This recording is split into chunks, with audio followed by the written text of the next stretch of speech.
everyone. Thank you for joining us this evening for Bright Talk. We have a very special guest with us today, Miss Lavinia Masters. I am McKenna Klein, the professional education facilitator at Brighter Tomorrows, and of course, I have my lovely co-host with me.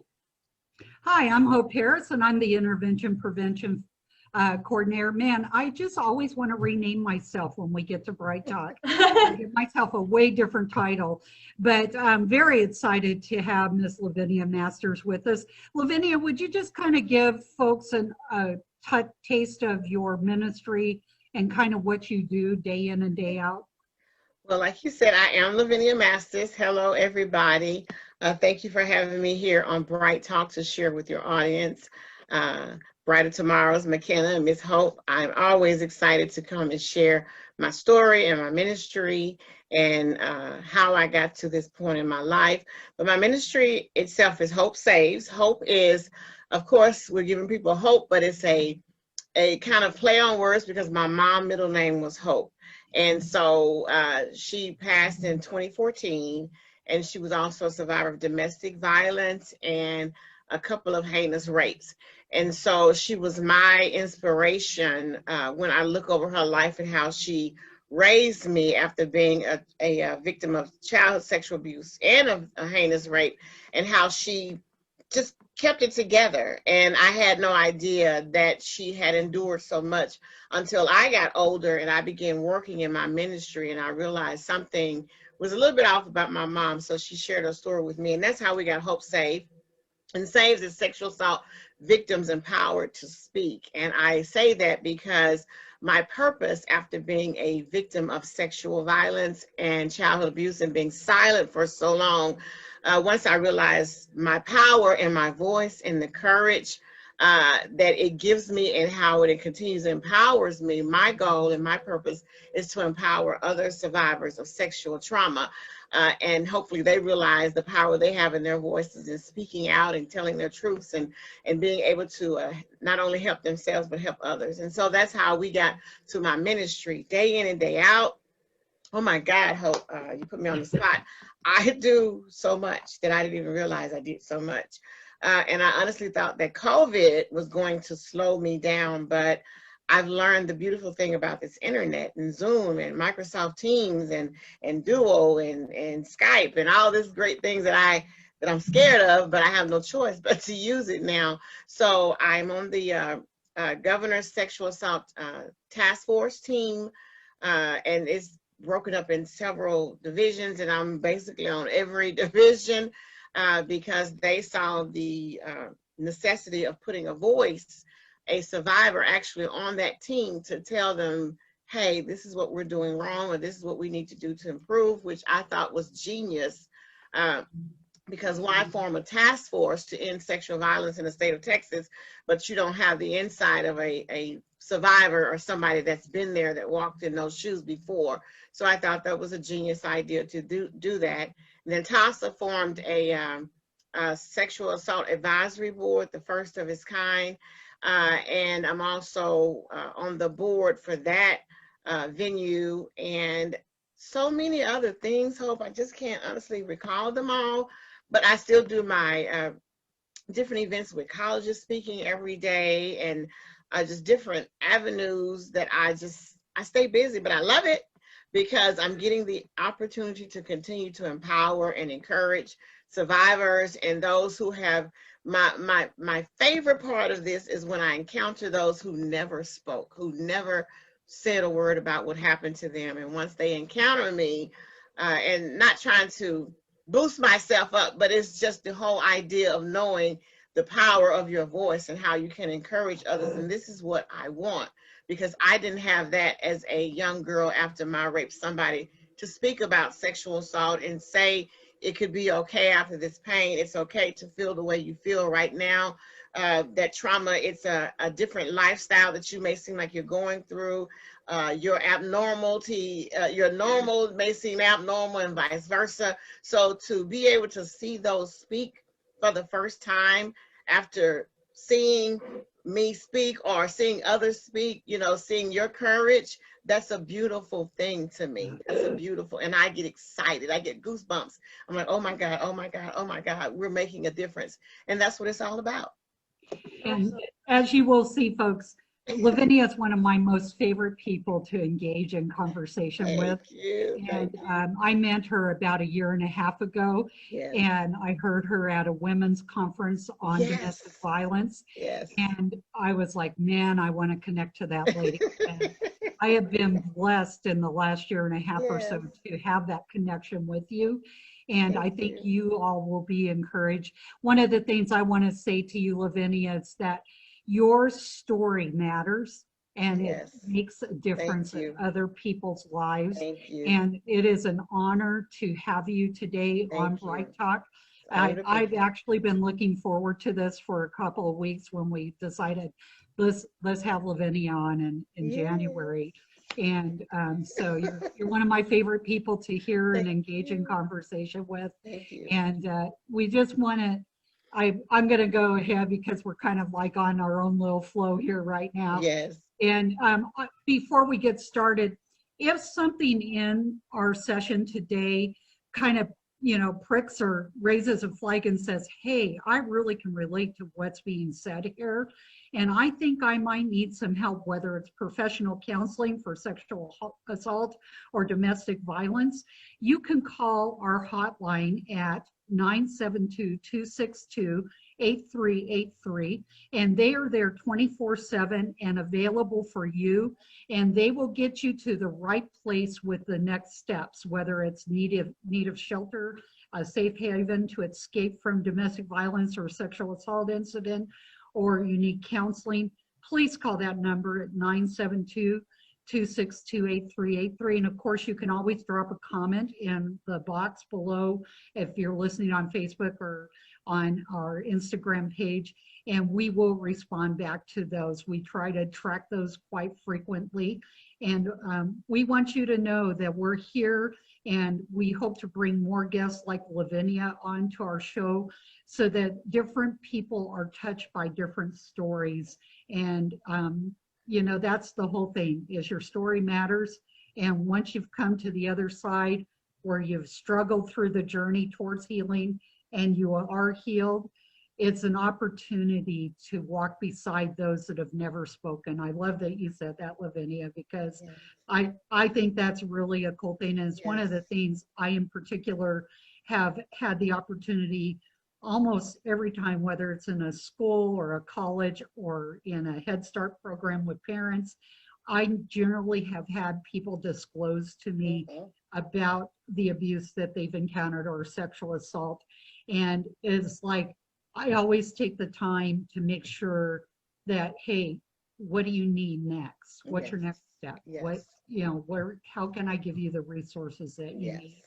And that's always, I always walk away sad, but at the same time, glad that I was there to bring a message of resources and hope to that person. Yes. And that's what it's about. Absolutely. I'm really happy to have you on today, Lavinia. I had the pleasure of hearing Lavinia speak at another Texas Health Resources Summit that we did together, and then had the pleasure of last year for Sexual Assault Survivors Day. Lavinia was our keynote speaker, and unfortunately she was ill at the time, but she still had a beautiful speech that was prepared, wonderful words to share with survivors, and it was amazingly such an empowering day for so many survivors and so many people that were there. And I know you have your own event that I had the pleasure of seeing last year in Dallas that was also an incredibly uplifting event for me. So it was really important for me to have you on today because you are such a beacon of hope for survivors. But for some people who are watching this and may not be familiar with all of your story, would you just mind taking us back a little bit and explaining kind of everything, your process and your process of healing? Yes. Well, those who don't know me, I was a victim of a heinous rape when I was 13 years old, and I lived in the West Dallas area. Someone had broken into our home and raped me at knife point. I had no idea who it was, where he came from, why he chose me. And even today, the police say they think it was just an opportunity. So here I am downstairs on the couch sleeping, minding my own business, the oldest of my siblings and my cousins who were there sleeping on the floor. So there was like 5 children total. This person had no regard for any of the children, any of the others laying there. My parents and my cousins, the adults, were upstairs sleeping. And so after all of this happened, the police came, we called the police, they came out, and they did I call it my second victimization, where they questioned me and made me feel like I had done something wrong. And they asked me, are you sure it wasn't your boyfriend? Are you sure you didn't let him in? Are you sure you weren't engaged in sexual activity and you don't want your mom to find out? These were very devastating to me. I had just been raped. I had as I said, a smile almost cut in my neck from the knife that he had to my neck. And I'm bloody, bludgeoned, and you're asking me questions like this. At 13 years old, I'm like, okay, something is wrong with this picture. We go to the hospital. After that, they don't put me in any private room. I'm on a gurney in the hallway. I'm at Parkland. So I'm friends with Parkland now, but Parkland was not my favorite years ago because they have a vast improvements to save themselves. But anyway, so I'm on this gurney, police out there still questioning me, people walking by looking, they're not giving me access to my mom to be there with me. It was just a horrific experience. So this is trauma on top of trauma on top of trauma. Now, after that, I go live with my aunt. There's no way I can go back to that apartment because he told me he knew my family, and if he saw the police come out, he was going to kill me. I believed him because I don't know where he came from. I don't know how he chose me. So here we are at my aunt's house. I want to say the next day, the police came out with stacks of books with photos, the photo books, and was trying to get me to identify my rapist because even though I said I was crying with my eyes closed, I was peeking in the dark to get a description of who this person was. And I remember the smell. So I told him, no, that's not that person. That's not that person. Eventually, I noticed out of all the books, they were trying to single out one guy. And then I told him, I said, no, that's the same guy from the other books. It's not him. They closed the books up. They left. I had heard nothing, absolutely, positively nothing else about my case. So here I am, 13 years old, coming out of the summer because the rape happened July 31st, going back into the school year, problem child, because I'm angry, I'm bitter, and it's getting darker and darker for me. My family doesn't talk about it. Nobody offered any resources, no kind of counseling, no kind of therapy, no kind of let's deal with it. So I began to act out. I'm thinking, as most children do, if I act out, I'm going to get somebody's attention and somebody's going to say, hey, what happened to her? This is not the same child. She made straight A's. She was yes, ma'am, no, ma'am. Now she's like, I don't care if I come to class. I will curse you out as an adult because you're not my mama. This was my whole attitude had changed. And what they did, I was written off as a problem child. I was not, and I would get so angry because I would sit there in the counselor's office and I look at her and I'm waiting on them to say, what happened? This is not you. It's going to be okay. I guess I was looking for a safe space.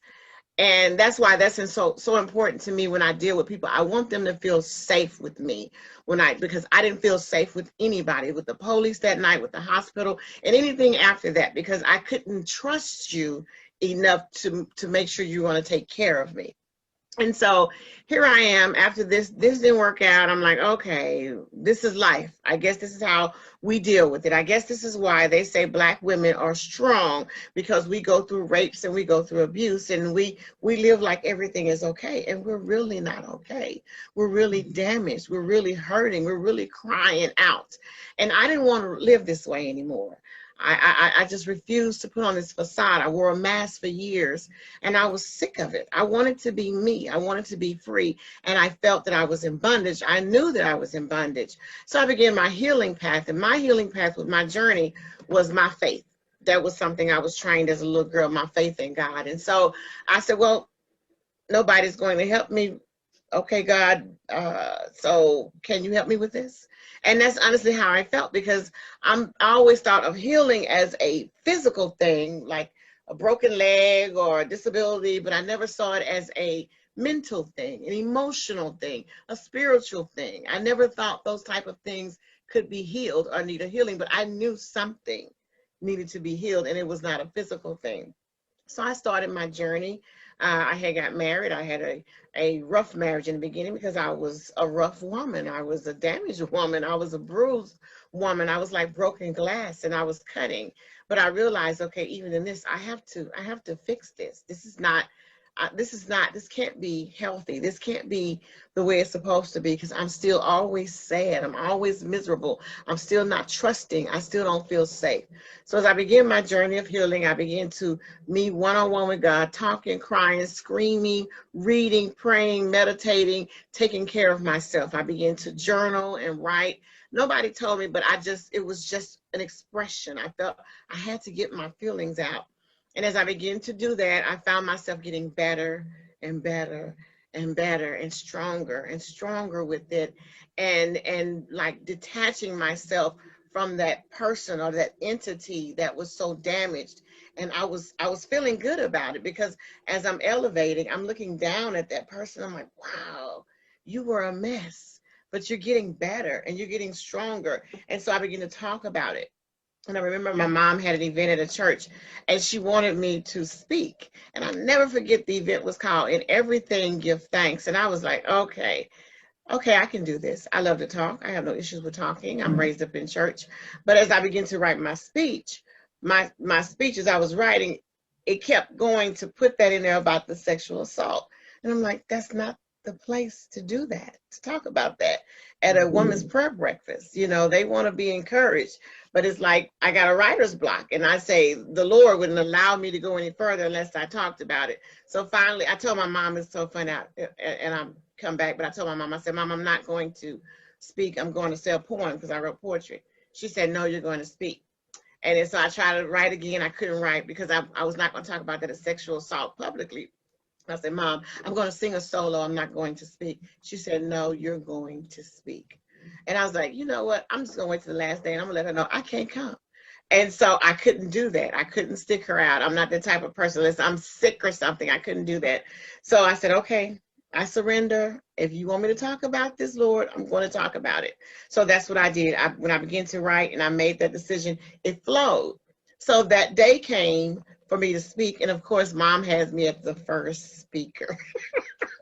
I love my mom, God rest her soul. And I was like, okay, so here I am, the youngest of the crew. And I began to open up about in everything, give thanks. So I'm actually thankful, even in the midst of the tragic or the trauma that happened to me, because I'm still here. I'm still alive. I still can, do my purpose, serve the things that I'm called to do. And I'm just all excited about it. And I couldn't believe my husband came, because he was like, this was your first time publicly sharing my story. And as I did that, it was amazing, because it's like I felt more empowered and more empowered. And as I was speaking, it was like, wow, this is some good stuff to talk about this, like this out loud. And the beautiful thing about it, when I finished, my mom got up, and she never shared her stories publicly. She was like the hostess. And she said, I know my baby went through a lot, but just like God healed her, he's healing me. And I was like, and she told of her abuse and her stories. I was like, oh my God. And then every woman after that said the same thing. I never shared my story, but let me tell you what happened to me before they spoke. And I was like, this is, Oh my goodness. It was 5 women, and all shared their stories. And so it was just the beauty of that happening. And so I'm like, okay, God, I'm ready. What you want me to do for these victims? I gotta help them share their stories. I gotta empower them. They need this. I need to share this. So I began trying to figure out how to do it. So I did my first self-published book, Breathe Again, because I felt like, I was holding my breath for so long and holding in so many toxins. And so I did my little self-published book. My husband did a loan, got a loan out to pay for the book and everything. And so I was like, how do I finish the book? I would love to know who my rapist was. And he was like, pray about it. So I did. And it was like 3 months later, the Dallas Police Department started the CCAP program, the Sexual Assault Cold Case Program, where the LAVINIA Act had passed. And it gave federal funding for the states to look at their backlog of rape kits. And so I was like, wow, this is amazing when you're obedient. It's happening just like this. And so I'm like, I'm that person, because there were criteria, strange on stranger, had to happen from the 70s to the early 90s, case never been solved. And I'm like, I fit right in. I called the police department, and I was like, this was my maiden name. I couldn't remember the date that it happened, but I told them the area, my social. It took them a few days to find it. They called me back. And then Sergeant Welsh wanted to come out and meet me because he had to tell me some bad news. And I was like, okay. And well, the bad news was my case had never been solved. And I was like, okay, that is something else. It's been over 20 years. What do you mean my case has never been solved? And he was like, Lavinia, on top of that, the other bad news is that you missed your statute of limitations. I said, wait. You're making that plural. What do you mean? He said, you had 2, 5 years after your rape and then 10 years after your 18th birthday. And I was like, so are you saying let it go? I said, no, I don't want to let this go. I still want to at least see if we can find out who it was that raped me. I want this to be my closing chapter. So he was like, okay, they did the swab. It took them time to find, a few months to find my actual evidence and everything. And then after that, like another 6 months to resolve the case. So when they resolved the case, they called me. And it was so funny because my husband said, you're going to find this one. And I remember Sergeant Wells asking him, why are you so sure? And he said, because God is in this. And because I'm like, I told Sergeant Welsh, I said, I have a purpose. I said, I'm on a mission. And now I see why. It was all adding up. I'm like, this is why I'm supposed to speak, you know. And I said, this is not going to happen to anybody else. But when he came to me and he said, Lavinia, we have a hit. And I was like, a hit of what? And he was like, we have a hit on your case. And I'm like, you gotta be kidding me. You gotta be kidding me, Sergeant Wells. So him and Pat Keaton, she was a victim coordinator, came out to my house.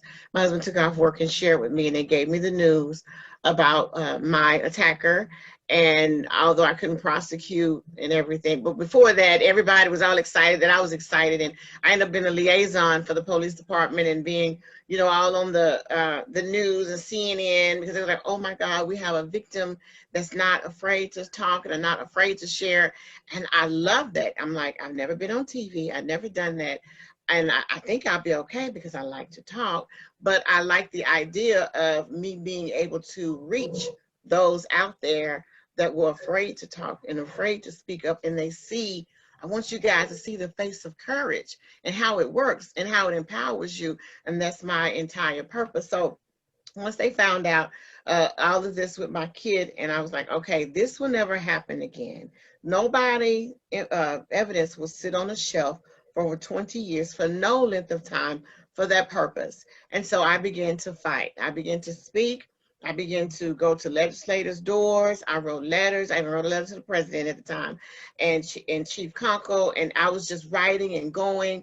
And Pat Keith was like, we went there, Lavinia, and they said they got a letter from you. I said, I know they did, because this cannot continue to happen. And they were giving me the runarounds, and they were like, no, the laws have changed. No, and I said, no, it has not. It is the same.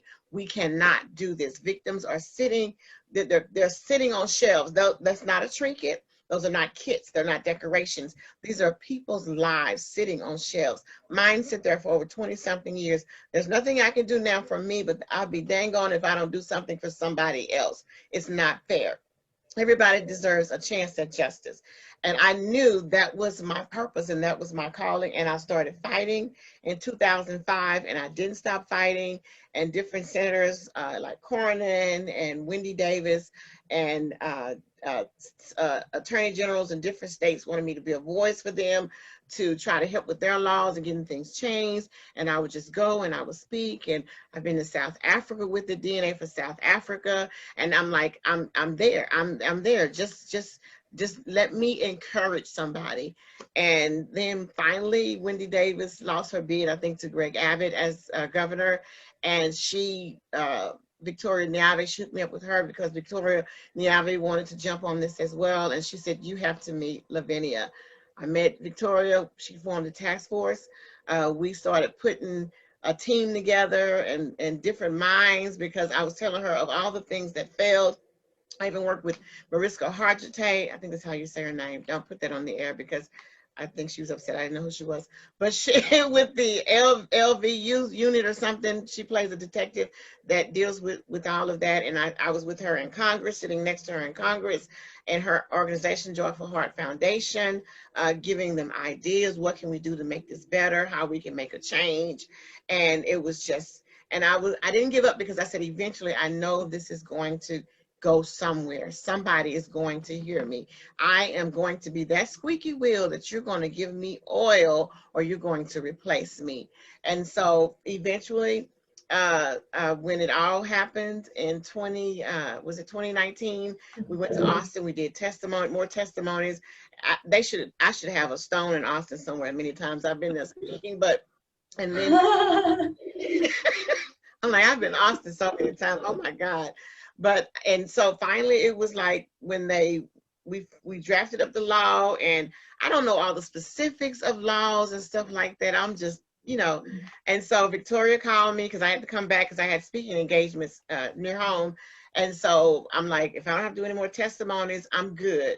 And so she called me. She was like, Lavinia, I'm so excited. And she said something about a low bill, and which I didn't know what that meant. I was like, oh, okay. And she's explaining everything to me and the legalistics of it. I'm like, okay. And she said, this is a good thing, Lavinia. And I'm like, okay, I'm excited. And then she said, there's one more thing. And I said, what is that? And she said, all the work you've done, she said, Lavinia, this is your law. And I said, bless you. She said, no, we want to name it after you. And I was like, huh? And she was like, we want to name this the Lavinia Masters Act. And I started snotting so bad. She just ruined my makeup because I was getting ready to go into an engagement to speak. And I'm like, no. This is not why I'm doing this. She said, we know, Lavinia. I said, no, you don't have to attach my name. I said, I just want to make a difference in victims' lives. I just want them to be empowered. I don't need any kind of fame, any kind of notoriety. Just make sure they speak. They know there's power in speaking. She said, this is exactly why we're naming it after you. She said, you did the work. And I just cried. And I said, oh, okay, if that's what you're going to do. And so I was leaving the college from speaking, and the house passed it unanimously. And I was like, and they were all excited. Everybody was calling me. I'm like, oh my God, I don't know what that means, but everybody said yes in the house. And then so they said they go to the Senate, and I had to go back down to Austin, and she was like, we want you to come testify before the Senate. And before, I didn't even finish my testimony, and the head guy, I can't remember what they call him, and he goes, Lavinia, he said, why are you still talking? And I thought he was being mean. I'm like, I don't know. And I was like, what do I do now? I don't want to snap back because there's cameras everywhere. And he said, this law is going to pass. You don't have to worry about anything. And I was like, he said, it's unofficial, but it's going to pass. And I was like, okay.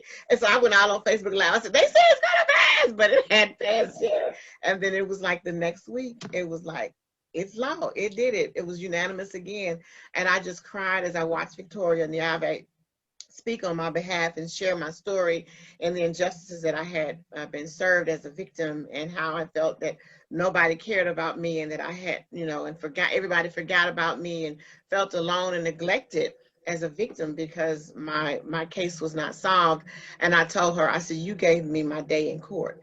Even though I couldn't prosecute my perpetrator, I've had my day in court, and I am satisfied with that, and I know now I can continue to fight for others and not hold on to anything from my past, and I can give my all to those who need me and all who demand justice and deserve justice from being violated, not just by the perpetrator, but by the system. So that is how I got to the Lavinia Masters Act, and it's been a beautiful, beautiful ride. So now if I can just figure out how to put that in a book, because it's a lot, but it's been great. It's been wonderful. It's been a blessing because so many people have been helped, and that is my whole purpose, to help others. And for them to have that same mindset that I can be the change, I can make a difference. Little old me, you don't need a lot. You don't even need. I've never went to, because people ask me, they say, did you go to Toastmasters? And I'm like, no, I just got the gift of gab. It's just something. And I raised up in church, and we had to say speeches in church. But other than that, I just talk. My grandma said, "Speak what's on your mind." So I'm gonna tell you what's on my mind. And that's where I'm at. And I just want others to grasp that and make a change instead of let that anger be fuel for change. And that's what I did. Because I was angry for a minute, just when I realized my rape kit happened on July 31st.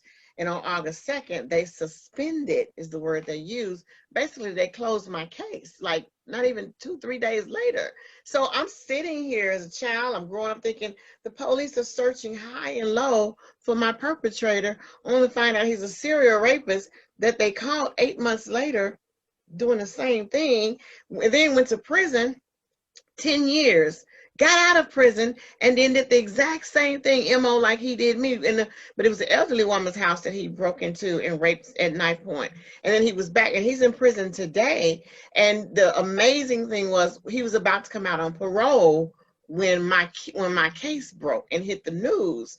And he didn't quite make it. The parole board called me and said they would be the laughing stock of Texas if they did that now. I said, you guys are already the laughing stock because you didn't rehabilitate him. I said, something is wrong with that. You need to work on that program for rapists. You did not for him to get out serving 10 years and go do the exact same thing. Something is wrong with your program. Or you should have never let him out.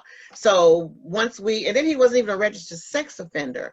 So I had to go through that whole process, start a campaign for that in the process. And in 2009, we had a law passed where even these cold cases, they can put it on their DPS record. So if any of those, because in case someone say, well, why I can't prosecute? Well, if he offends again from that law in 2009, guess what? That judge at their discretion can say, well, you know what? I'm going to go ahead and give you this sentence, or you're not going to get out during this time frame that you thought you were going to get 3 to 5. So that's the beauty of all of this and using your voice. And I'm like, a lot of things have been accomplished by just using my voice, where I felt I was muted for so long. And now that the mute button is off, you can't shut me up, as you can see.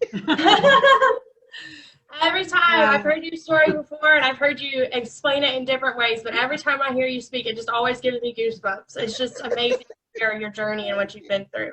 Yeah, thank you. The same for me. And there's so many things that we could really touch on. Yes. Just from your story alone. Yes. And I kind of want to backtrack to a couple of things, especially since this is airing on Martin Luther King Day. Yes. And, unfortunately, there are so many women of color that are impacted by sexual assault and domestic violence. Yes. And I know that in particular in communities of faith within the African American community, faith is a strong key component. And one of the things that you said was that you don't talk about these things in church. And a couple of other things that I'd really like to hear your point of view on, of how we as people who serve in the domestic violence movement can better empower and equip women of color to share their story and receive the help that they need, and be supported in their journey towards healing and wholeness. And how can we address that within faith communities of color, and do a better job just overall in empowering survivors and empowering victims that have never told their story and are in need of help. They just sit silently and nobody knows and nobody understands. I mean, I don't know about any of you folks that are out there listening, but every time I've heard Lavinia's story, it touches on my social justice nerve in a way that very few things do. It's like, I have to do something. I have to do something different. I have to do something more than what I am doing, so that people hear that victim's story. So I'd really like to hear kind of your perspective on that. And I hear a knocking at the door. I have to let somebody in because I forgot to unlock the door. So I'm just going to mute myself for a minute. I'll be right back. Okay. So my perspective on that part is, first of all, we have to just, I'm always keep it real with you guys. Yeah. When you're dealing with faith-based, you're also dealing with clergy. And some churches will not welcome you because some have been guilty of clergy abuse or, you know, people in positions in the church where they won't feel as welcome into the churches. But that's not saying give up on them. I would still go to the African American churches because many Black women, we find that the church is like our hospital. It's like a safe place. And like I said earlier, with me, it was about me feeling safe, me feeling, and when I'm safe, that opens up a lot of other things. It opened up my trust. It opens up, and when I can trust you, I'm going to think that you're going to believe me. So I will still continue to try to get into the Black churches, even though you may have clergy abuse, but those are the hit and misses. You still can't give up because you do have some pastors that will welcome you. And I'm not gonna lie, I've been doing this probably about 20 years.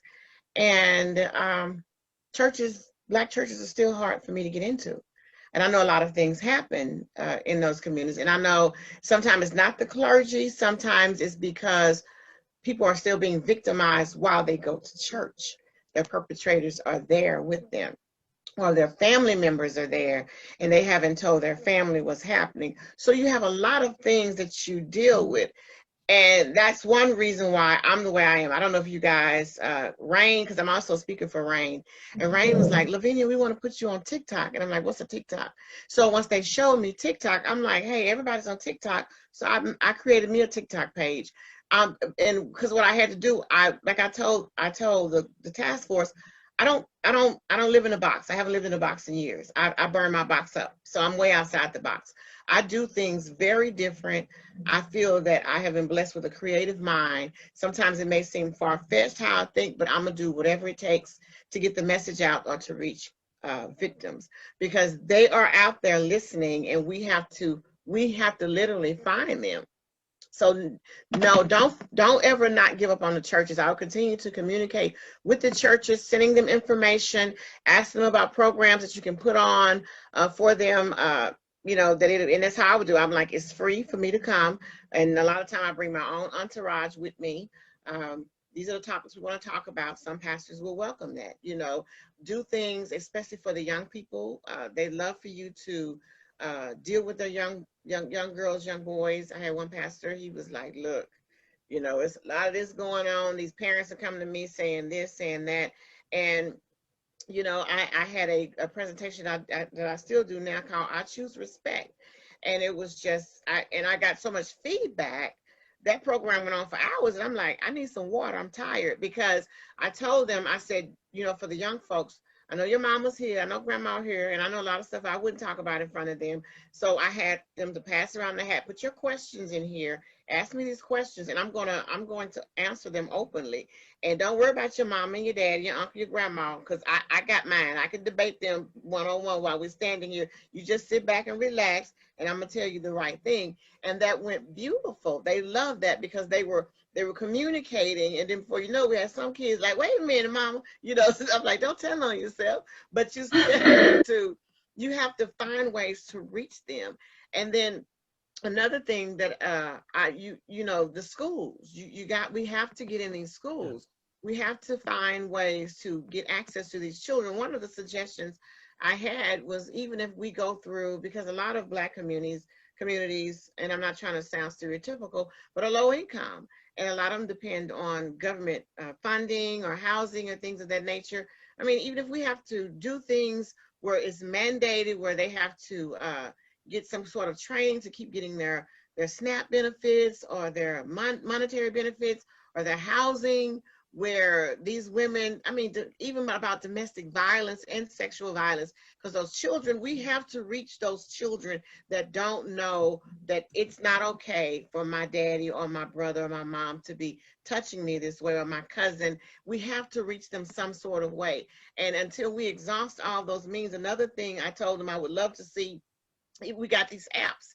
if we can put these apps in our school libraries, you know, where if they're afraid to even talk to the teacher, they can click on that app when they're in school. And everybody's on computers now. That's the beautiful thing. Well, they have that app. I need help. Click that app, and it takes them to a crisis center. It contact your center, and somebody's on it to talk to that child to get them the help they need, or that mother, you know, that's in a domestic violence situation. But we have to open our minds and be able to just go to the extremes, because they are there in those churches. They're sitting on those pews. They're crying out for help, but they don't know how to cry for help because they don't want to put themselves in further danger.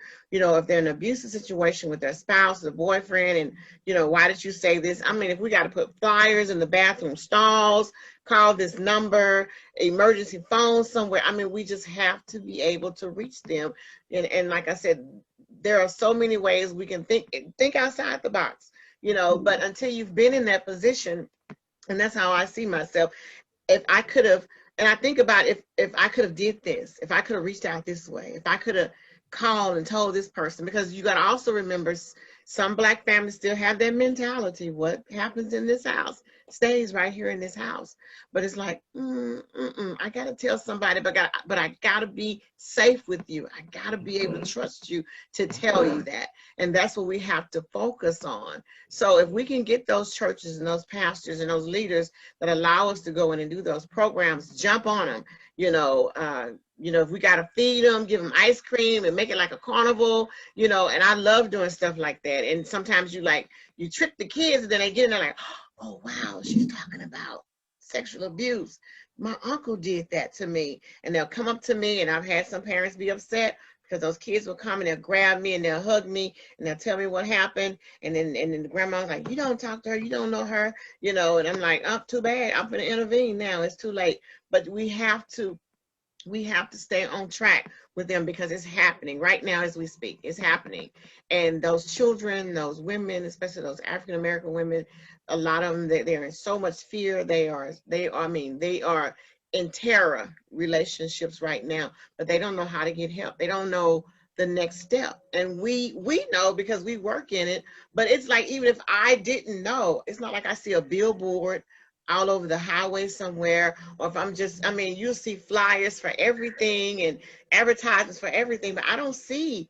And that's what I told Rain, you know, they asked me on the federal level, I say, put out PSAs, run commercials, you know, you spend money on everything else, you know, put this out there. It's continually in the public eye. You know, Texas does not play when it comes to sexual violence and domestic violence. They are serious. They will find out. They will stop you. They will prevent this from happening. It can't be a once a month thing. It can't be, oh, this is Sexual Assault Awareness Month. This is domestic. This is 365 days a year. This is how much we care about victims in the state of Texas. And that's my attitude. We just have to burn that box up and go there. And I've had some pastors literally just say, leave me alone, because I would not stop. I'm like, no. You know, I'm coming in. I need to talk to these women. I need to make sure everybody's okay. I need to talk to these children. And I love children. And I love the gift that God has given me with kids, because kids feel very safe with me. And sometimes my husband's like, oh, you don't even know these kids. We'll go somewhere publicly and kids will just gravitate. Just out of nowhere, they just come to me, you know. And I'm like, hey, and I'm talking, even with the mask on, it's so funny, you know, and they want to, and it's like, they're just talking to me. And I said, that's a gift that I treasure, you know, because they feel safe, and I want them to feel safe, and I want them to be able to talk about it or get them the help they need. And we think that everybody's acting out, everybody's angry, everybody has a problem, you know, everybody's on drugs for a reason or no reason, or on alcohol. They're finding vices, you know, trying to null and void themselves out, and they're really crying out for help. So we just really have to burn those boxes, and we have to keep fighting those schools, those low-income schools and churches and Black neighborhoods for our African, because many of our women suffer. I get calls all the time. And it's like, and I tell them I'm nobody's hero. I was just as afraid as you were to use my voice at first. And many don't believe that. I'm like, and I was, because nobody knew. Even my best friend, I knew her since we were teenagers. She didn't even know until my story broke. And I asked her to come over here and sit with me when we did the news story to watch my kids. And she started crying. She was like, Bert, you know, she got me Bert, and I just looked there and they had stopped taping. They said, is everything okay? And she was like, you never told me. I didn't tell anybody. It was like a ancient black secret. I mean, that's how they made me feel. And that's how many families are. We don't talk about this because they don't sit around and have these discussions at the dinner table. You know, how did your day go? You know, if something is inappropriate, please let me know.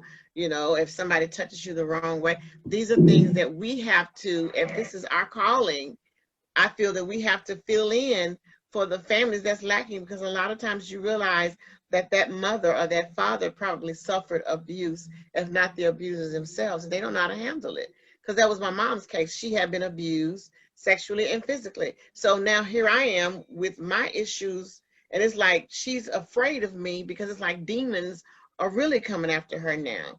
And it just almost destroyed our relationship. It was like, what did I do to you? You used to love me. That's how I felt. Like even my own mom is turning on me now.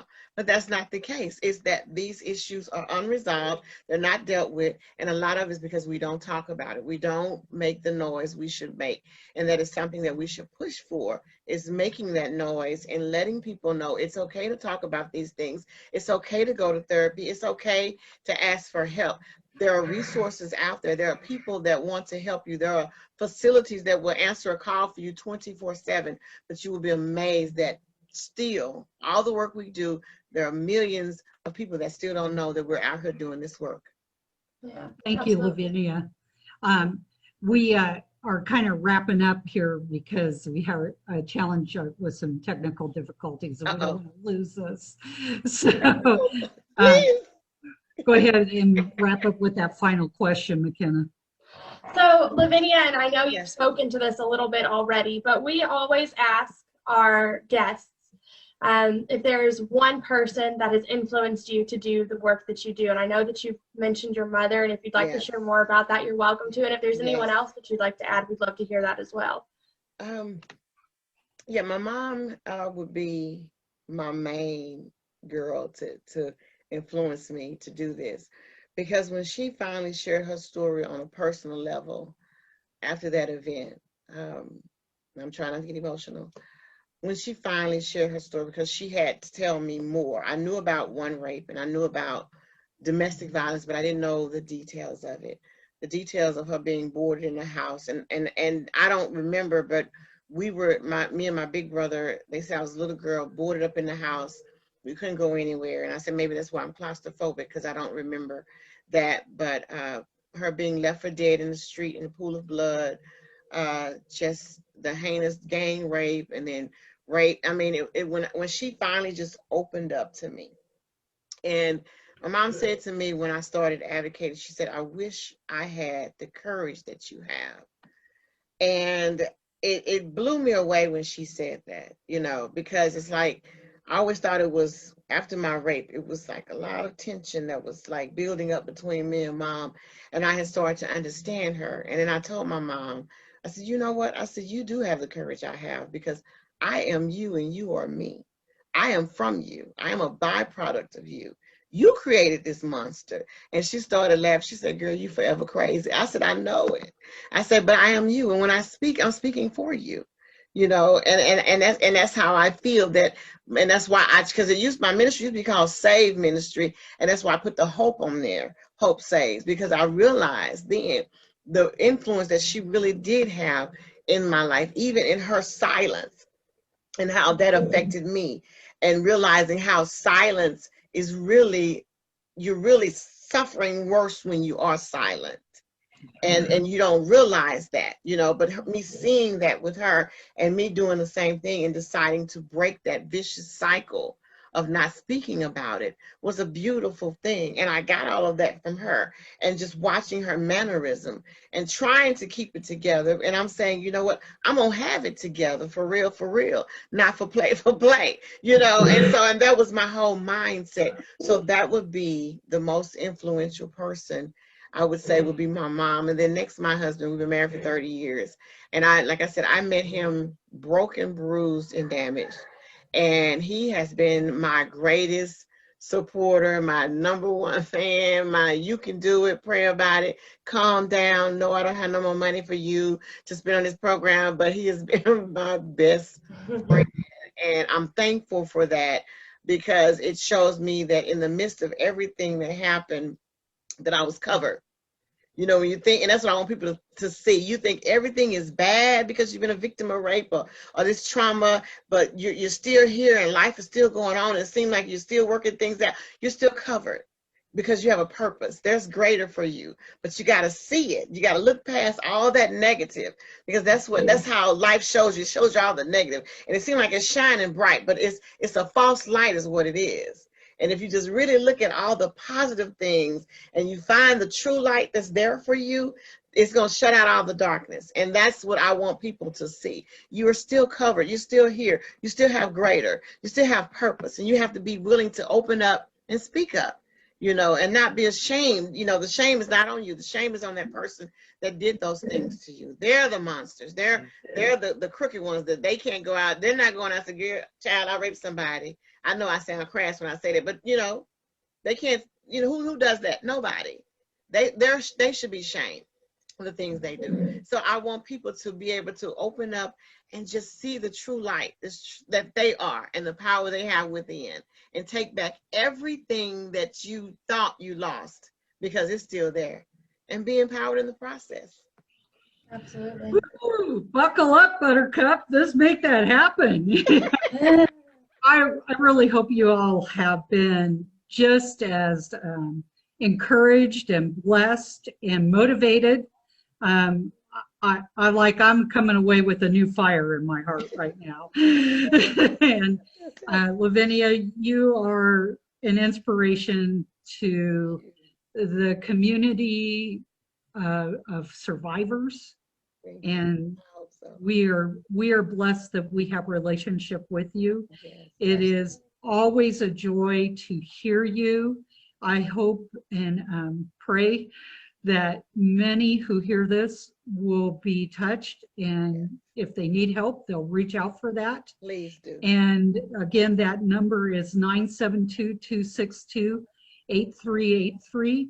And we want to thank you, Lavinia, from the bottom of our heart for coming in here and giving of your time so freely to just share your story and give words of encouragement to folks and motivation for those that need a fire lit under them. I think I got a fire lit under me. I don't know about you, McKenna. Yeah, absolutely. I have a new fire kind of burning in me for the new year here that we're entering into. Yes. And I just want to encourage you all that thank you for following us. Please like us and share this message. This is a message that needs to be heard. This is a survivor that's on the other side of it and using her story to help others. And this message needs to go out because there may be a person, more than likely, that is in your life. At least 1 in 4 women have been sexually assaulted in the course of their lifetime, usually before the age of 28, and they need to hear Lavinia's message. Please share this, please like us, and follow us on Instagram, Twitter, Facebook, and we thank you from the bottom of our hearts for being with us today, Lavinia. I knew this was going to be a really fun ride to be on with you, and we are blessed to have that. And again, McKenna, would you just remind people about Survivors Day that's coming up? Yes, so in Texas, our 2nd annual Sexual Assault Survivors Day is coming up on January 28th.